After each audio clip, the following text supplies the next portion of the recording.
اور فقیروں کی طرح جھولی بچھا کے مصطفیٰ کے دروازے میں بیٹھے رو رہے۔ جناب عائشہ صدیقہ باہر آ کے کہتی دررحمان کیا ہوا؟ عرض کی اماں جی دیکھیں نا میرے پاس کتنی زیادہ دولت پڑی، اتنا میں مالدار ہوں، اور کیا ان کا طریقہ تھا اپنی روحانیت بحال رکھنے کا۔ فرمانے لگے امیر حمزہ مجھ سے افضل تھے، اور جب وہ دنیا سے گئے تھے تو ان کے پاس کفن کے کپڑا پورا نہیں تھا۔ مصعب ابن عمیر مجھ سے افضل تھے، اور جب کفن دیا جا رہا تھا تو سر ہم نے ڈھانپ دیا تھا اور پیروں پہ گھاس ڈال دی تھی۔ اماں جی وہ افضل لوگ تھے، لیکن اس حال میں انہوں نے دنیا چھوڑی کہ کفن کو کپڑا پورا نہیں تھا، اور میں نے اتنی دولت جمع کی ہے مجھے ڈر آتا ہے، رات بھی خواب دیکھی ہے کہ میں ڈوبنے لگا ہوں۔ اماں جی آپ کے دروازے نور پہ خیرات دینے آیا ہوں، میں نے یہ دعا کریں۔ جناب عائشہ صدقات و خیرات پہ کہتی ہیں وہ صدقے بھی کریں۔ پھر چوتھے دن آ کے رونے لگے، اپنے اس احساس کو، اپنی اس توانائی کو، اپنے اس حسن کو، اپنے اندر کے اس وقار کو انہوں نے بچا کر کے رکھا۔ لیکن حضرت معاذ ابن جبل رضی اللہ تعالیٰ عنہ کو نبی پاک علیہ السلام نے ایک صوبے کا گورنر بنایا۔ وہ جب واپس آئے تو ان کے پاس کچھ مال تھا، لوگوں نے تحفے طائف دیے ہوئے۔ واپس جب آئے حضور کے وصال ظاہری کے بعد حضرت عمر فاروق رضی اللہ تعالیٰ عنہ سے ملاقات ہوئی، انہوں نے بتایا کہ میرے پاس کچھ مال ہے۔ تو حضرت عمر فاروق فرمانے لگے امیر المومنین جناب ابو بکر کو جا کے بتا دے اور ان سے اجازت لے لیں کہ اب یہ مال آپ کا اپنا ہے۔ تو کہنے لگے عمر یہ کیا بات ہے، لوگوں نے مجھے دیا تو میرا ہے، میں کیوں بتاؤں آپ کو؟ شک ہے میرے اوپر کہ میں نے ناجائز مال اللہ جمع کیا ہے؟ حضرت عمر کہنے لگے میں نے تو مشورہ دیا تو آپ کی مرضی۔ حضرت معاذ ابن جبل کہتے ہیں میں رات کو سویا، میں نے خواب دیکھی کہ دریا بہہ رہا ہے اور میں ڈوب رہا ہوں، اور عمر میرا ہاتھ پکڑ پکڑ کے مجھے بچا رہے ہیں۔ کہتے میں سویرے اٹھا اور جناب عمر سے کہا عمر اور میری تو روحانیت خراب ہونے لگی، اٹھ چل ابو بکر صدیق کے پاس چلے، تصدیق کرا کے لاتے ہیں کہ یہ مال یہ سرمایہ یہ میرے لیے درست ہے کہ نہیں۔ میرے عزیز ہماری نا جو روحانی زندگی ہے نا، ہماری اپنی ذاتی ہم جو زندگی سنوار رہے ہیں نا، جو ہم مال جمع کر رہے ہیں، ڈرائنگ روم بنا رہے ہیں، اٹیچ، یہ ہماری جسمانی زندگی ہے۔ آپ کیسے سوئیں گے اس بہت بڑے کمرے میں اگر آپ کو سکون کی نیند نہیں آئے گی؟ کیا کریں گے ان پیسوں کا جو پڑے ہوئے ہیں لیکن چین ہی کوئی نہیں؟ کیا نفع ہوگا اس دولت کا جو گھر کے اندر ڈھیروں کے ڈھیر پڑی ہوئی ہے، اور بہن بھائی بیچارے منت کر رہے ہیں کہ چلو کوئی توفیق مل جائے اس کو اللہ کے راستے میں دینے کی۔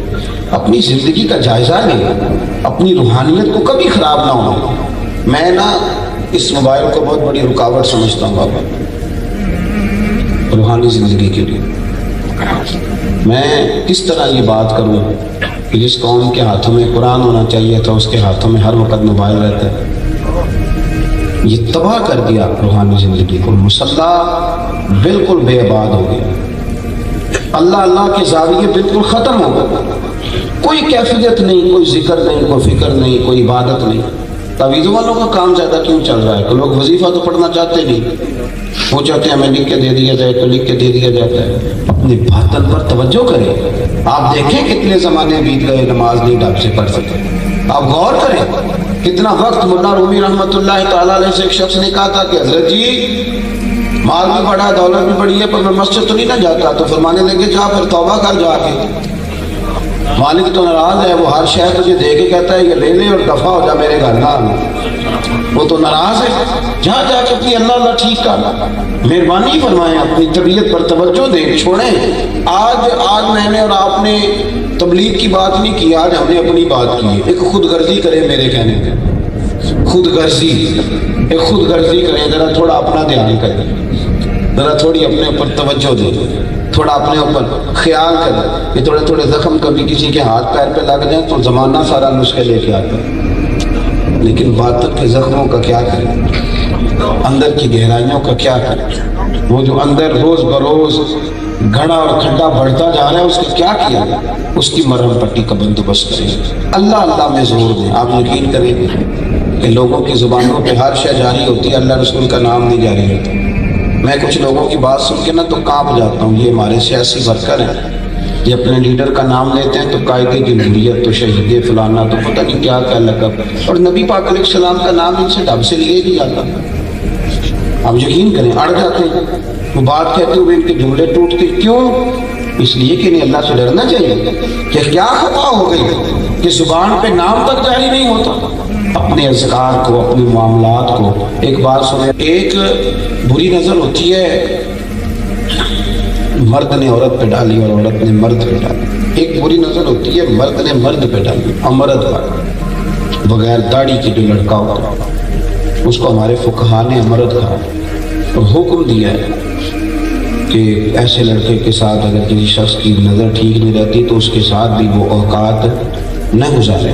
ہم لوگ جو بہت زیادہ داڑھی کی تاکید کرتے ہیں تو اس کی بنیادی وجہ یہ ہے کہ آپ کو پتہ ہے کہ اس پر حکم کیا لگتا ہے. بے رش لڑکے کا حکم کیا ہے؟ وہی ہے جو عورت کا حکم ہے. اس کو دیکھا کسی نے غلط نظر سے تو وہ بھی اتنا ہی مجرم ہے جتنا اس نے کسی لڑکی کو دیکھا. یہ مسئلے کیسے بیان کیے گئے حالانکہ ہیں کتابوں میں. ایک حافظ قرآن تھے اور بڑی تگڑی قسم کی وہ تلاوت کرتے تھے، بڑا خوبصورت قرآن شریف پڑھتے. اچانک بھول گئے، اچانک. اور یہ بھی یاد رکھ لیں کہ جس بندے کو اللہ اور اس کے رسول کا نام لیتے ہوئے کہیں کمزوری ہے نا اس کی طبیعت میں، اسے بھی اپنی روحانیت کا علاج کرانا چاہیے. اچانک بھول گئے. خواجہ حسن بصری کی بارگاہ میں عرض کی مہربانہ کرم فرما، میں تو اتنا سونا قرآن پڑھتا تھا کافر پہ روک روک کے سونا کرتا تھا اور اب میری زبان پہ ظاہر نہیں ہوتا. اب نے فرمایا ہوا کیا؟ آج کی حضور ایک لڑکا گزر رہا تھا، خوبصورت تھا، ذرا دیکھ بیٹھا ہوں. آپ فرمانے لگے تجھے شرم نہیں آئی کہ رب نے تجھے پورا قرآن تیرے سینے میں دیا تو گند من دیکھتا پھرتا؟ خیال نہیں آیا اتنا اس نے نوازا ہے اور دائیں بائیں دیکھتا ہے.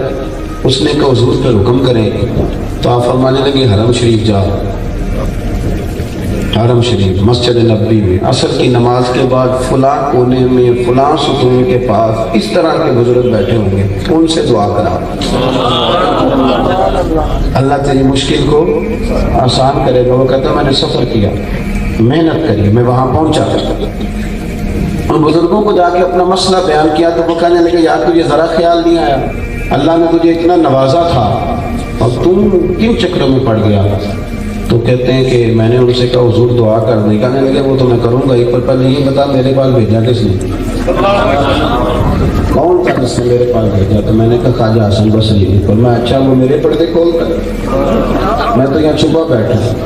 ہم تو نہیں نا پھر چھپے بیٹھے، اب تو میں نے پوسٹر لگوائے ہوئے ہر بیماری کا دام کرا رہا. اب کون چھپتا ہے؟ تو چھپنے کا دور نہیں ہے، اب تو دکھایا جاتا ہے. کہا میں یہاں چھپا بیٹھا ہوں، میرے پردے کھولیں. اچھا پھر ٹھہر جا، مغرب کے بعد دعا کراؤں گا.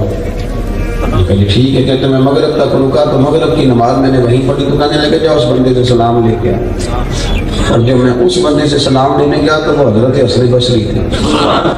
آپ فرمانے لگے تجھے میرے پاس بھیجتا ہے، خود روز مغرب کی نماز یہاں آ کے پڑھتا ہے، تجھے میرے پاس بھیجتا ہے اور یہاں مغرب کی نماز وہ یہاں پڑھتا ہے، اس نے میرا پردہ کھولا ہے تو اب میں اس کا بھی پردہ کھولوں گا. آپ فرمانے لگے میں نے کہا حضور یہ کیا معمہ ہے؟ خواجہ حسن بصری سے یہاں کیوں بھیجا؟ تو فرمایا نہیں تیری دعا انہیں کے پاس ہے. تو وہ بزرگ فرمانے لگے چونکہ خواجہ صاحب تیرے پاس تھے نا تو انہیں اس طرح دعا نہیں کرانی، ذرا سفر کر کے ہے نا تجھے بھی اہمیت کا پتہ چلا. اب تیرے لیے دعا کرتے ہیں. دونوں بزرگوں نے مل کے دعا کی تو اللہ نے میری خطا کو معاف فرما دیا. اس لیے اپنی جو باطنی زندگی ہے نا اس پر آپ توجہ دیں، آپ غور کریں کہ کیوں نہیں آخر فارغ جو ہیں تو ہمارا فیس بک چلانے کو جو دل کر رہا ہے تو نفل پڑھنے کو کیوں نہیں کر رہا؟ اس پر آپ غور کریں. ہم فارغ بیٹھے ہیں تو ہمارا یہ تو دل کر رہا ہے کہ میں اگر موٹر سائیکل میں بیٹھوں کسی پارک سے ہوں تو یہ کیوں نہیں دل کر رہا کہ سپارہ پڑھ لوں؟ اس پر غور کریں. یہ مقام غور ہے اور ایسے کھو نہ جائیں. یہ کچھ بھی نہیں ہے.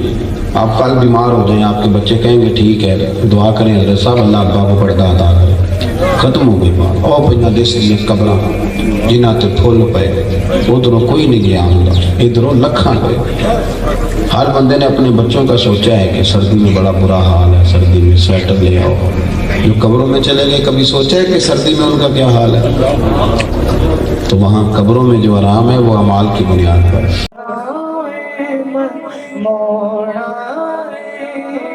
سونا موڑا تیرا یار نیند سادیا جان اپنی تے گل کرے دی بولی بول سن کے مٹھڑے بول دیڑیو من میرا پیا ڈول من میرا پیا ڈول ہاتھ بلند کر کے تیریاں کیا باتاں تیریاں کیا باتاں تیریاں کیا